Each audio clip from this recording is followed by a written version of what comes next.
Então, nós continuamos na profecia de Jesus do Evangelho de São Mateus, capítulo 24, agora versículos 40 a 51. Então, de dois que estiverem no campo, um será tomado e outro será deixado. De duas mulheres que estiverem moendo em um moinho, uma será tomada e outra será deixada. Velai, pois, porque não sabeis a que hora há de vir vosso Senhor. Mas sabei que se o pai de família soubesse a que hora havia de vir o ladrão, vigiaria sem dúvida e não deixaria minar a sua casa. Por isso estai vós também apercebidos, porque não sabeis em que hora tem de vir o Filho do Homem. Quem crês que é o servo fiel e prudente, a quem seu Senhor pôs sobre a família, para que lhes dê de comer a tempo? Bem-aventurado aquele servo a quem seu Senhor achar nisto ocupado quando vier. Na verdade vos digo que ele o constituirá administrador de todos os seus bens. Mas se aquele servo, sendo mau, disser no seu coração: meu senhor tarda em vir, e começar a maltratar aos seus companheiros e a comer e beber com os que se embriagam, virá o senhor daquele servo no dia em que ele não o espera e na hora que ele não sabe, e o removerá e o porá com os hipócritas. Ali haverá choro e ranger de dentes. Então, meus irmãos e minhas irmãs, como sempre, nós vamos fazer aquela análise versículo por versículo dessa passagem tão linda do Evangelho, terminando aqui, né, justamente esse capítulo que nós estamos estudando, que é o capítulo 24 de São Mateus. Então, de dois que estiverem no campo, um será tomado, o outro será deixado. De duas mulheres que estiverem moendo em um moinho, uma será tomada e outra será deixada. Meus irmãos e minhas irmãs, não, a salvação não é para todos, porque não é todo mundo que quer. Não é todo mundo que busca, não é todo mundo que quer saber do Senhor, porque saber do Senhor significa obedecer ao Senhor, então é melhor não saber para não ter que obedecer. É uma lógica torta, que não se aplica de forma nenhuma à salvação de ninguém, mas tem gente que acha que está sendo esperto. Tem até um padre mito aí que ensinou isso, né? Há uns anos atrás, ele ensinava justamente na internet isso, que se você não souber que é pecado, não é. Então, eu não sei porque que as pessoas ficam fazendo curso com ele, porque é bom não saber, não é? Segundo essa lógica torta dele, não sabendo, mas vamos fazer curso para aprender mais, né? Então, e vamos, né? Então, meus irmãos, não é esse o caminho é a gente conhecer a Bíblia, a Sagrada Escritura, a Sagrada Tradição, o Sagrado Magistério, a Sã Doutrina da Santa Igreja, para poder obedecer mais e melhor, cada vez mais. Cada vez mais. Olha, hoje nós temos colocado aí no nosso site da Paróquia Sagrada Face de Tours, eu vou fazer ali vários artigos de catequese com vocês a respeito da Quaresma. Começou ontem, né, na quarta-feira, e hoje continuou. Ontem falando sobre a cinza, sobre o período quaresmal, e hoje falando sobre as obras espirituais que você é obrigado a fazer. Não é opcional. Escolha uma, tem 7, mas você pode escolher uma, tá tudo certo. Não, é para fazer a maioria, o que for possível, certo? Então tá lá as obras de caridade espirituais para você estudar, para você se aperfeiçoar na fé. Você vai começar a praticar essas obras agora na Quaresma e não vai parar mais. Não vai só falar assim, não, acabou a Quaresma, não tem mais obra espiritual. É como assim? Isso aí é o ano inteiro, é todo dia. Toda vez que você tiver chance, como assim não tem mais?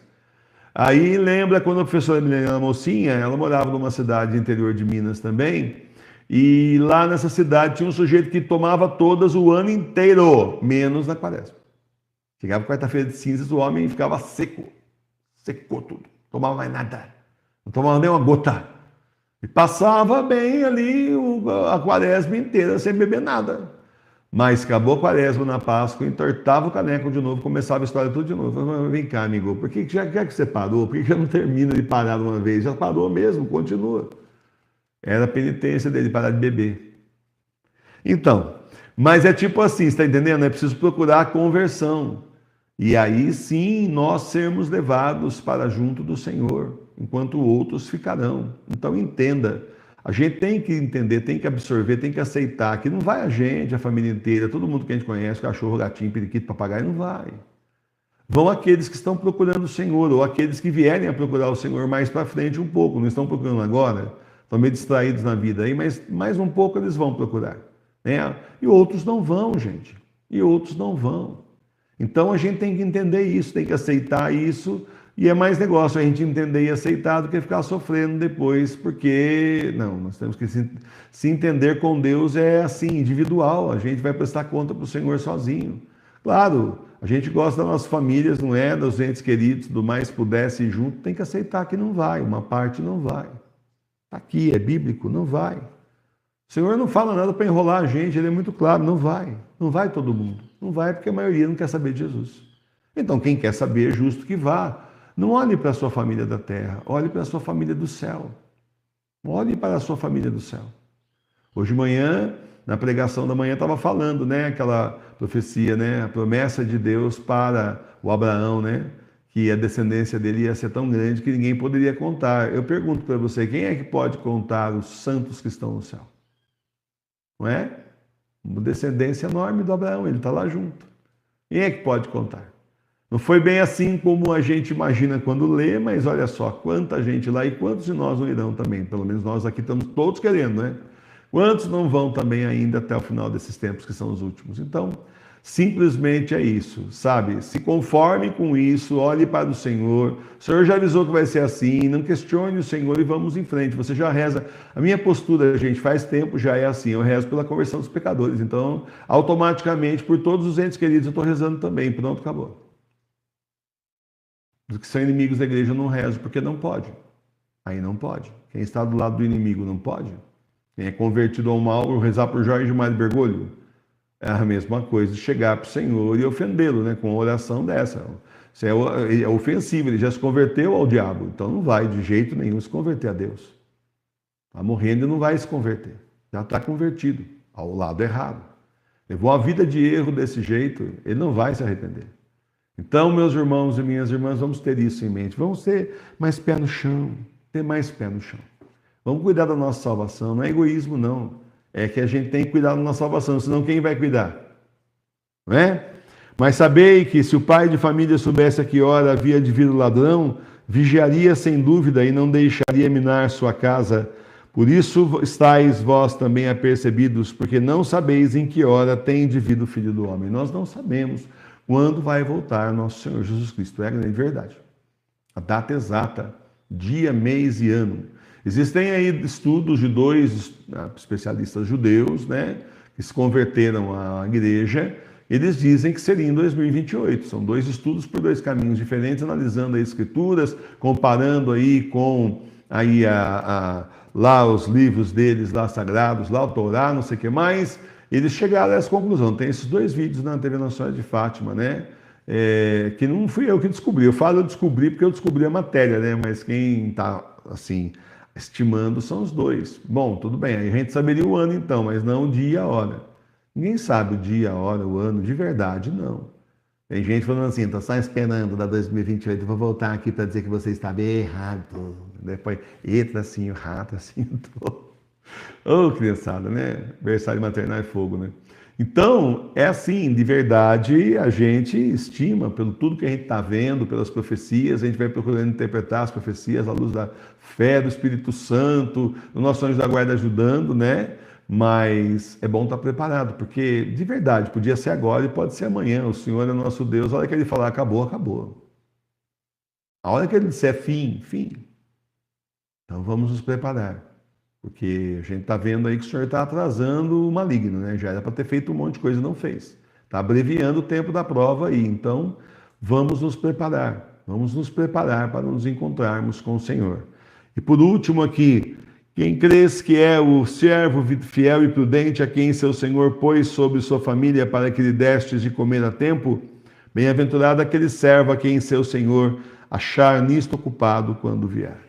Meus irmãos, ele fala do bom servo e do mau servo. O bom servo é aquele que faz a vontade do Senhor, que simplesmente obedece o Senhor nosso Deus e cumpre a vontade de Deus. Os maus servos são aqueles que não cumprem a vontade de Deus, se aproveitam que o Senhor está demorando e simplesmente se aproveitam dos outros que são servos também. Conhece isso? Em quem você pensa quando a gente fala dos maus servos? Claro, igreja falsa. Falsa igreja é isso. Eles acham que o Senhor não vai vir mesmo e eles podem fazer tudo o que eles quiserem, tomaram o poder e a igreja agora é deles. Eles acham isso, tá? A igreja deles é deles. Mas não é a igreja do nosso Senhor, porque o Senhor trouxe a igreja para as casas, para a igreja doméstica. Então, continuamos sendo católicos apostólicos romanos, mas em casa, até a volta do Senhor, só para daí, depois que ele tirar o resto do pessoal dele que é de lá, ele destruir tudo. Porque vai ser tudo destruído nos 3 dias de escuridão. Essa foi a obra que o Senhor fez. A gente sofre mais porque a gente foi chamado primeiro, porém, pensa bem, você está lá agora.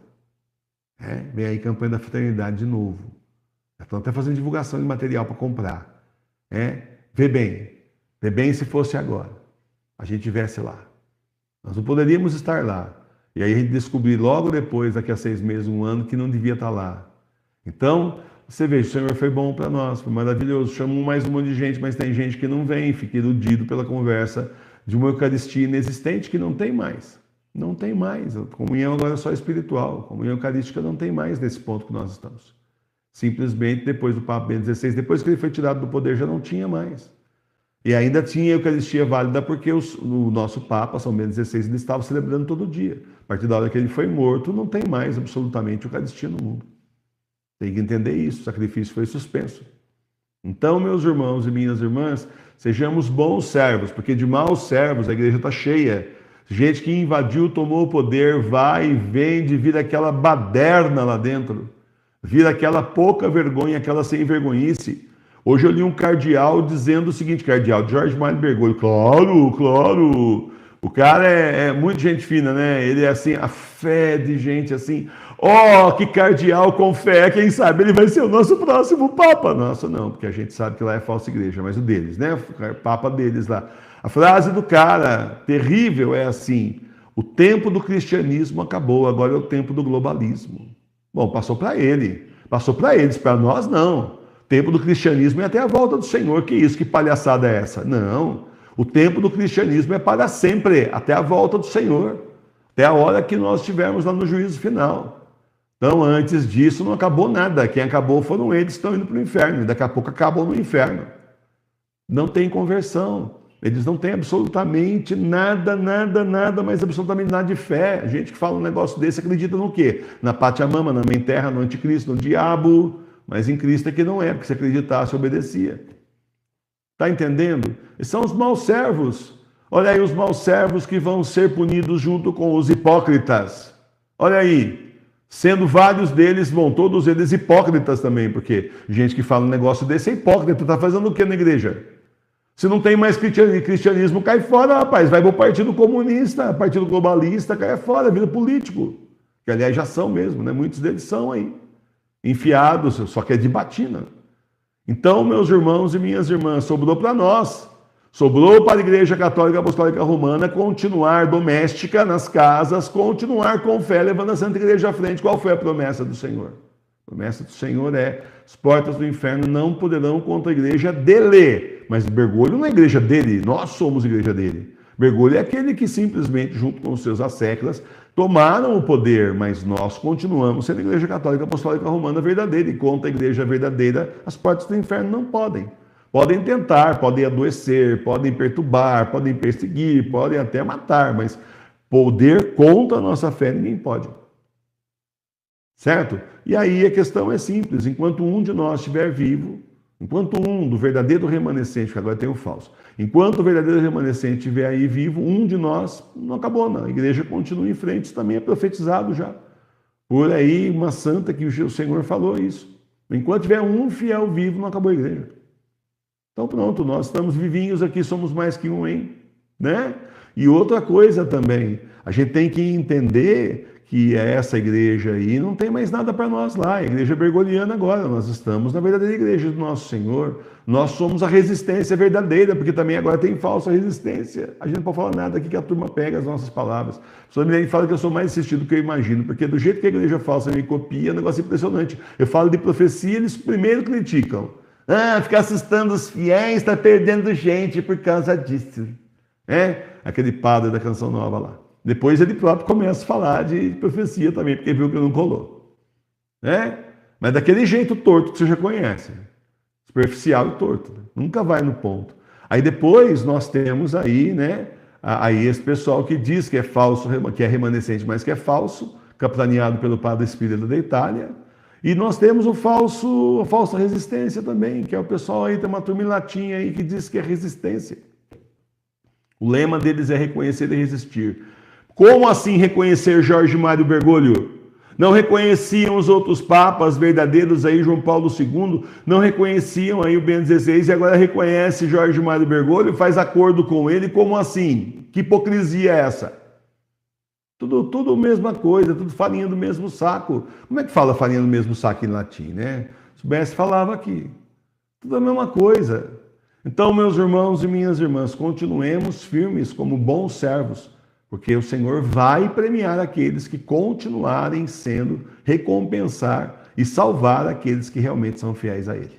Louvado seja o nosso Senhor Jesus Cristo. Sempre seja louvado. É umas coisas de louco que a gente vê. Olha, eu calculo a tristeza do Senhor.